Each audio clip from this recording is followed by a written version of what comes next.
5वीं शताब्दी का भारत जो उस समय के सुनहरे दौर से गुजर रहा था। गुप्त साम्राज्य के शासन में हिंदुस्तान हर क्षेत्र में फल फूल रहा था। शिक्षा का स्तर इतना ऊंचा था कि आज की बहुत सारी विज्ञान उसी समय की देन थी। उस समय के हिसाब से बेहद एडवांस मैथमेटिक्स के फार्मूलों की खोज और सफल आयुर्वेदिक चिकित्सा के साथ हर क्षेत्र में भारत का नाम सबसे आगे था। उसी वक्त दुनिया की सबसे पहली रेजिडेंशियल यूनिवर्सिटी की स्थापना की गई, जिसकी दी हुई शिक्षा की चमक पूरे मिडिल ईस्ट एशिया में फैलती चली गई और पूरे मिडिल ईस्ट से छात्र यहाँ पढ़ने आने लगे। बौद्ध धर्म के प्रचार प्रसार के साथ इसकी विशेषताओं के चलते कई बार इसने आक्रमण को भी झेला। कई हमलों के बाद भी यह विश्वविद्यालय निरंतर शिक्षा का प्रसार करता रहा, लेकिन आखिरकार 12वीं शताब्दी में कुछ ऐसा हुआ कि इस विश्वविद्यालय का नामो निशान मिट गया और अगले 700 सालों तक ये एक राज बनकर पृथ्वी के अंदर दबा पड़ा रहा। 1812 में एक स्कॉटिश जियोग्राफर ने इस पुरातन इतिहास के ऊपर पड़ी मट्टी को हटाया और इसे पूरी दुनिया के सामने लाया। आज हम नालंदा की कहानी जानते हैं कि इसे किसने बनाया, क्यों बनाया और कौन था वो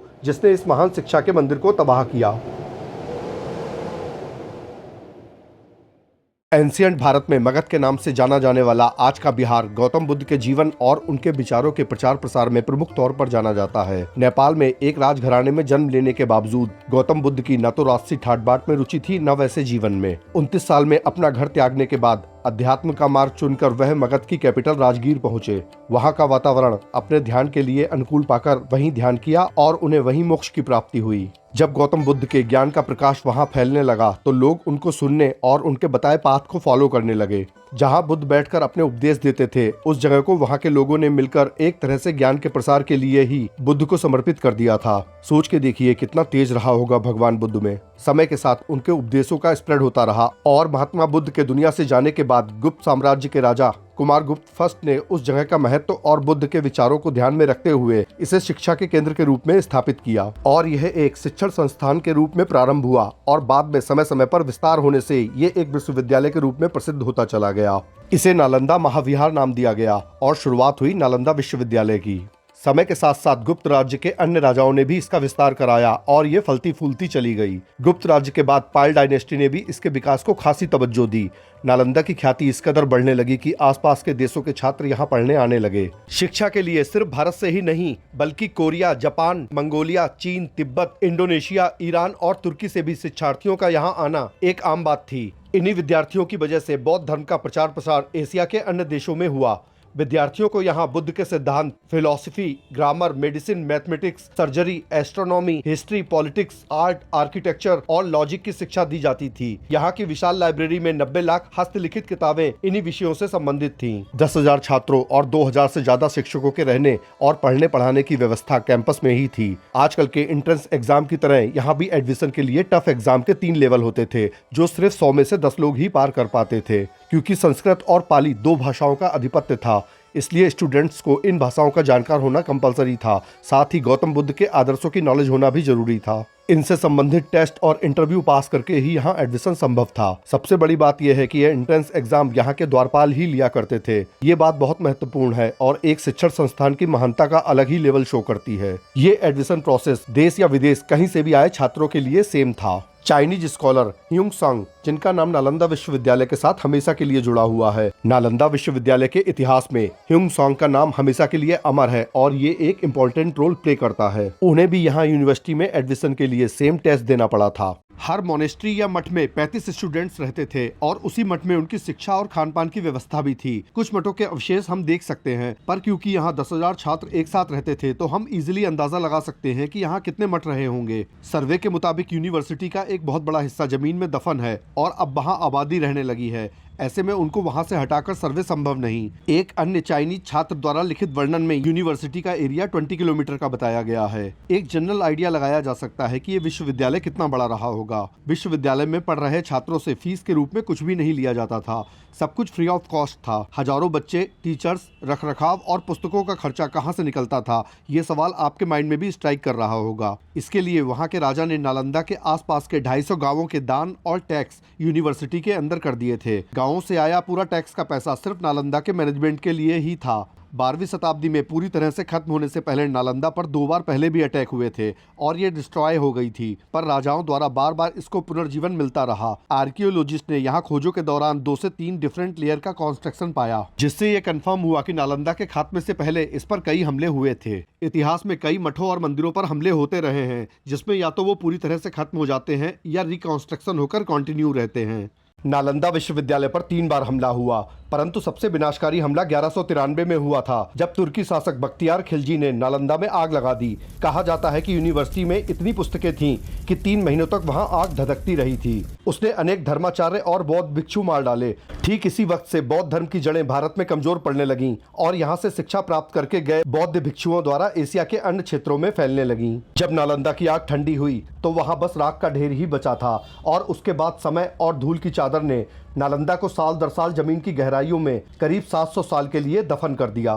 700 सालों तक दुनिया की नजरों से ओझल ये महान शिक्षण संस्थान भूगर्भ में दबा रहा। नालंदा के दुनिया के सामने आने का इतिहास एक गूज़बम्प लाने वाला सत्य है और काफी इंटरेस्टिंग है। मेरे साथ इस वीडियो के अंत तक बने रहिए। तो चलिए आगे बढ़ते हैं एक बेहद इंटरेस्टिंग पास्ट में। भारत का जो इतिहास या पुरातन साक्ष्य थे वो मुगलों ने नष्ट कर दिए थे, इसलिए हमारे पास नालंदा का कोई लिखित प्रमाण तो था नहीं जिससे हमको इसके बारे में पता चलता। कितनी अजीब बात है, हमारा इतिहास जिसका कोई प्रमाण हमारे पास नहीं पर साक्ष्य मौजूद थे, कोई भी उनको ढूंढ पाता तो कैसे। इस कहानी में आगे बढ़ने से पहले हमें थोड़ा पीछे जाना होगा। चाइनीज स्कॉलर और ट्रेवलर ह्वेंगसॉन्ग भारत आया था, ये बात मैंने आपको पहले बताई थी। अगर ये इंसान ना होते तो हमें नालंदा और इसके इतिहास के बारे में शायद कभी पता न चलता।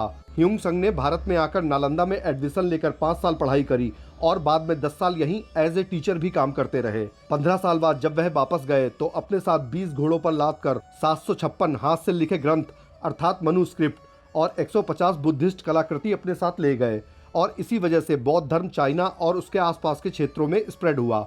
इन्होंने अपने 15 साल की नालंदा विश्वविद्यालय की जर्नी को एक बुक में लिखा। 18वीं शताब्दी के शुरुआत की बात है। ईस्ट इंडिया कंपनी भारत में अपनी पकड़ मजबूत करती जा रही थी, साथ ही भारत और आसपास के एरिया का सर्वे भी करवाती जा रही थी, जिसका मेन रीजन भारत को अच्छे से जानना और इनडायरेक्टली यहाँ की समृद्धि को लूटना था। फ्रांसिस हैमिल्टन एक स्कॉटिश फिजिशियन और सर्वेयर था, जिसे ऑक्सफोर्ड यूनिवर्सिटी में ह्वेंगसॉन्ग द्वारा लिखी हुई किताब शियुकी, जिसका मतलब पश्चिम की यात्रा होता है, हाथ लगी। ये वही किताब थी जिसमें ह्वेंगसॉन्ग ने भारत में बिताए 15 सालों को डिटेल से एक्सप्लेन किया था और इसमें नालंदा के बारे में बहुत कुछ बताया गया था। अपने डिस्ट्रॉय के बाद नालंदा को इस समय तक भुला दिया गया था जब तक 1811 और 12 में हैमिल्टन ने उस जगह का सर्वे नहीं किया था। हालांकि आसपास के स्थानीय लोगों को उस ऊंचे टीले, कुछ खंडहर और कुछ खंडित मूर्तियां वहां होने का एहसास था, पर उन्होंने मिट्टी और मलबे के टीलों को कभी नालंदा से रिलेट नहीं किया था। ठीक उसी जगह पहुंचकर उसे कुछ एक कलाकृतियां और यूनिवर्सिटी की थोड़ी बहुत टूटी फूटी दीवारों के अलावा कुछ भी नहीं मिला। जिस हिसाब से उसने बुक में एक महान और बड़े क्षेत्रफल में फैली यूनिवर्सिटी का इमेजिन किया था, वैसा यहाँ कुछ भी ना पाकर सारी डिटेल्स और किताब में मिली जानकारी को एक साथ इकट्ठा करके वो वहां से चला गया। इसके बाद भी 1847-48 में एक आर्कियोलॉजिस्ट ने नालंदा में खोज की, पर ऐसा कुछ भी हाथ नहीं लगा। प्रमाण वहां कुछ बड़ा होना दिखा रहा था, पर दूर तक फैला ऊंचा सा टीला और आधुनिक मानव बस्ती के अलावा वहां कुछ भी नहीं था।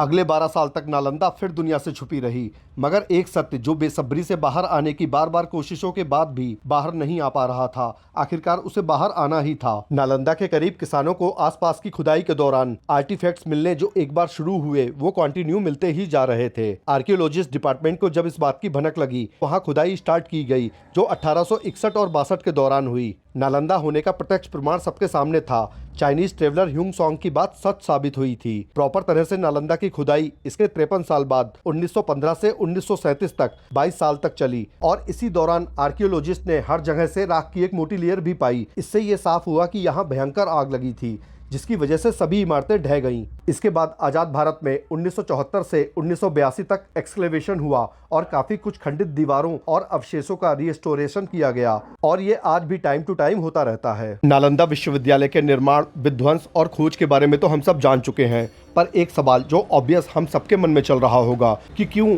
आखिर बाहरी इस्लामिक घुसपैठिए बख्तियार खिलजी ने इसे तबाह किया। कारण सिर्फ और सिर्फ वही था। वास्तविकता में जितने भी इस्लामिक इन्वेडर भारत आए, उनका प्रमुख उद्देश्य लूटना और इस्लाम को बढ़ाना था। जितना लूट सकते हो लूटो, जितना बर्बाद कर सकते हो करो, क्योंकि दूसरे धर्मों का गौरव और प्रभाव उनके हिसाब से उनके धर्म पर हावी ना हो जाए। इसके लिए वो खुद उनके बिलीव्स, उनकी फॉलोइंग्स और उनका रिलीजियन ही सबसे ऊपर रखते थे।